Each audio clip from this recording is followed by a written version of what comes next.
پێدانی موچە بەبێ لێبڕین کاریگەری لەسەر دۆخی بازار دروست کردووە و فرۆشیارانی چاوەڕوانی گۆڕانکاری زیاترن.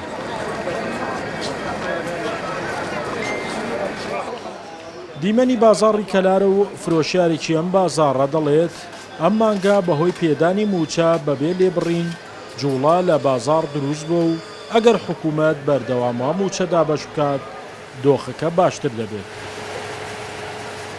بازار وەڵڵای سە بێشی زۆر باشان فەرقی کردە بەس فەرقی وەک جاران نەکردە.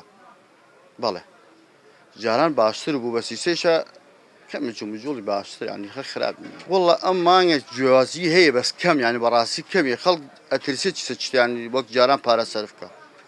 پارە سەرکردن و ئاسانی سەر ناوێت خەڵک پارەکە وەرەگریە معاشەکەی وەرەگرێ نادە با خەڵ هەڵیەگریە وەک جاران نیە سەرفیکە جاران زۆر سەرکار. بەڕای بەشێک لە خەڵکو و فرۆشیاران ئاسایبوونەوەی دۆخی پێدانی موچەی فەرمانبەران بۆ گۆڕانی دۆخی بازار بەندە بە درێژەدان بەو کارەی کە ئاخۆ حکوومەت تا چەند بەردەوام دەبێت بە پێدانی موچە بەبێ لێبڕین.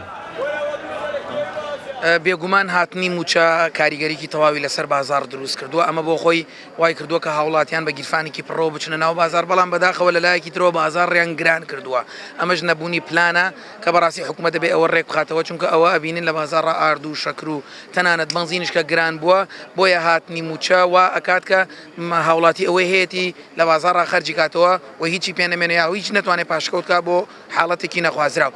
جارێ بسملە ئەمە یەکەم موچەیە ئەوە دووەماوە ڕێوە ئەگەر بیدەن جارێ بازار هیچ نەجوڵا بازار هەر خراپەوە بە تایبەتی بۆ خەڵکی فەقیر ئەنجا موچەکە هاتووە لەلایەتەوە چت گران بووە ئەوە کارەبا ئەوە ئاو ئەوە بەنزین ئەوە سوتەمەنیەکان ئیش بە عام وەستاوە و جارێ هیچ باشیەکی نییە.